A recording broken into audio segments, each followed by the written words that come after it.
सगळ्या नोंद घ्यायचं. मी भारताचा सुजाण नागरिक शपथ घेतो की मी या भारत मातेला या वसुंधरेला स्वच्छ व सुंदर ठेवण्यासाठी प्रयत्न करीन.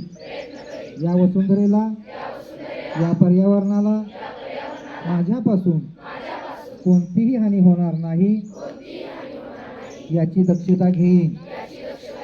मी या देशाला सुजलाम सुफलाम करण्यासाठी कटिबद्ध राहील व माझ्याकडून पर्यावरणाला त्रास होईल असे कोणतेही काम मी करणार नाही. जास्तीत जास्त झाडे लावून या देशाला या वसुंधरेला स्वच्छ सुंदर हरित आणि प्रदूषणमुक्त करण्यासाठी प्रयत्न करेन. जय हिंद.